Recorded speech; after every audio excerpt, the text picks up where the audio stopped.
bringing news that matters to you. You're watching the Bahamas Tonight Northern Edition.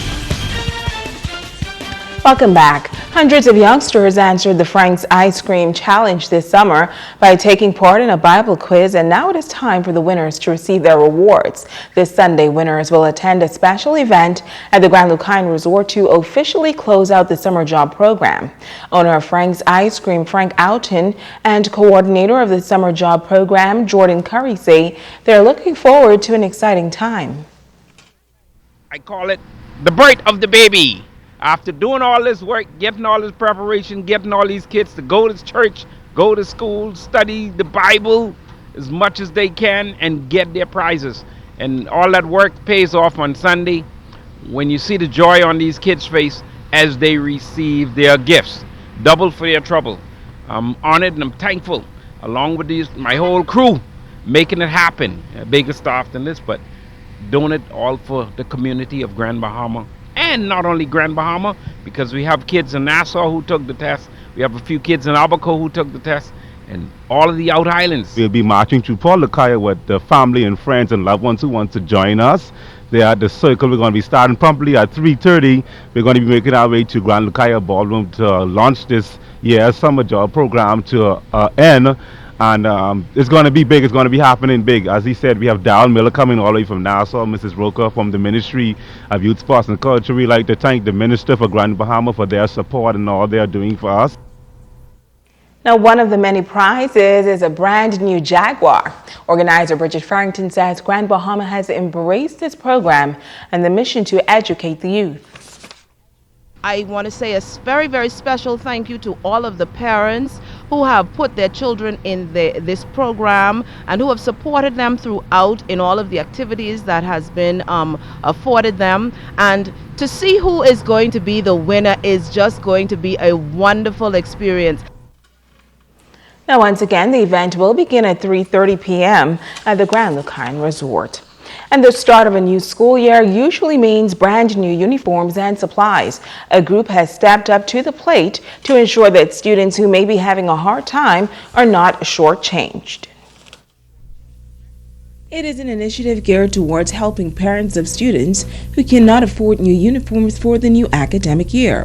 Vice President of the Grand Bahama Alumni Chapter of Delta Sigma Theta Sorority Incorporated says while many are busy shopping, there are those who are having financial challenges. This initiative has been one that we decided to partner with because we know the importance for students to all feel a part and to feel that they are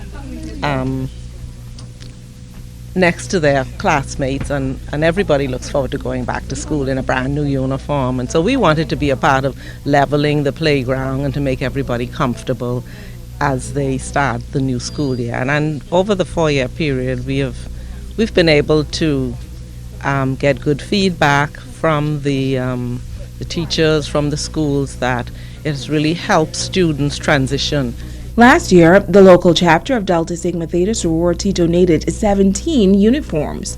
This time around, at least 30 students will be outfitted. We've had parents who have not been able to outfit students, and sometimes students are not even ready or are able to go back to school on time simply because they have not been uniform. Because in our society, all students go to school in uniform, and so it has certainly helped in that way to offset the expense for parents. And so we are delighted to be a part of that, because we in our sorority, we're all about service, and this is a part of us giving back to the community. The annual drive is made possible through the faithful partnership of the Grand Bahama Alumni Chapter and Pat's Uniform. Danae Golaz, Trainee Welfare Officer at the Department of Social Services, says they are grateful for this much-needed donation and shares how the recipients of these uniforms will be selected. Persons who come in, we assess them, we listen to their needs. Most of the times their expenditures oversee their income, so we try to help them as best as possible. And having this partnership with PATS and the sorority, it helps us tremendously.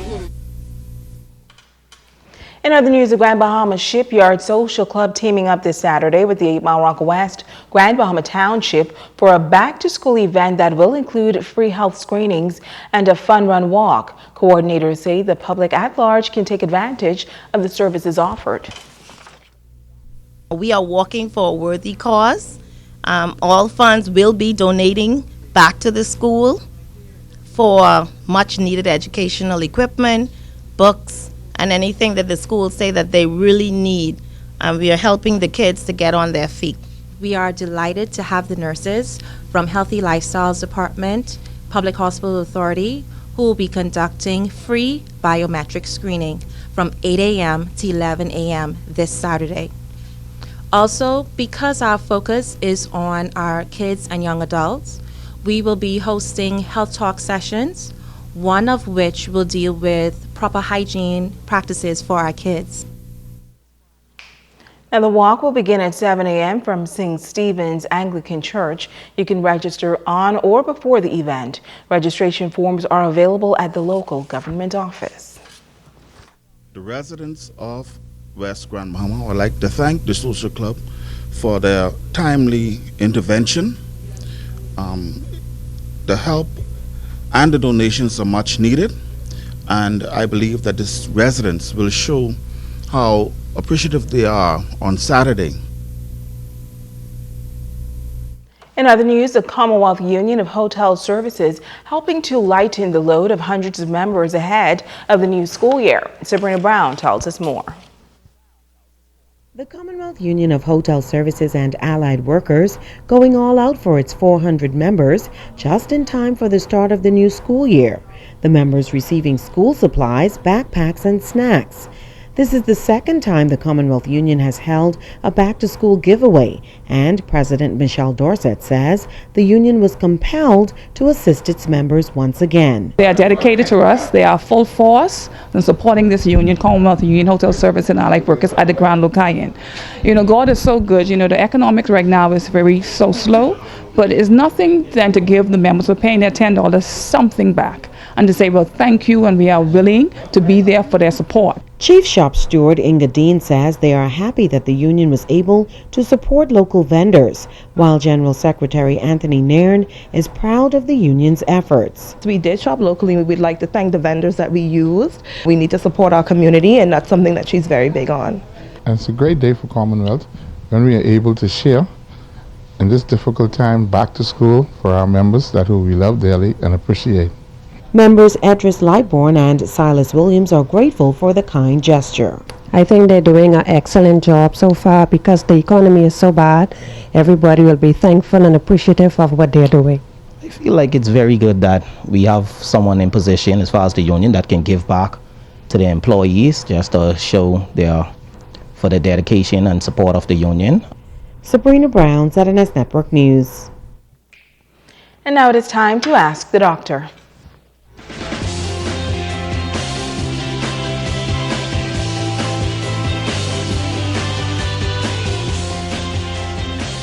Hi and welcome.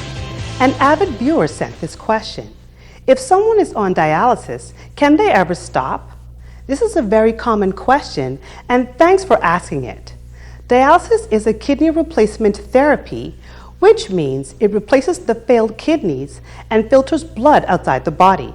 Our body produces wastes over time, so if someone is on dialysis, he or she needs to do it regularly, usually 3 times a week for about 4 hours each session.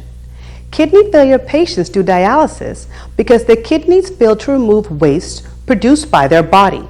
So the short answer to their question is yes. Whether one can stop dialysis depends on his or her illness or the cause of kidney failure. In certain conditions, patients can regain kidney function, and if their kidney function is strong enough to remove a certain amount of fluid and waste, they can stop dialysis. But when a person develops kidney failure from chronic conditions, such as hypertension and diabetes, these persons will need dialysis lifelong. If you or your loved one is on dialysis and you have a question, please email askthedrbahamas@gmail.com or drop it in my question box at the hospital. I'm Dr. Monique Pratt, and this has been Ask the Doctor. Stay with us. Ricardo Ledborn has a check on sports when we come back.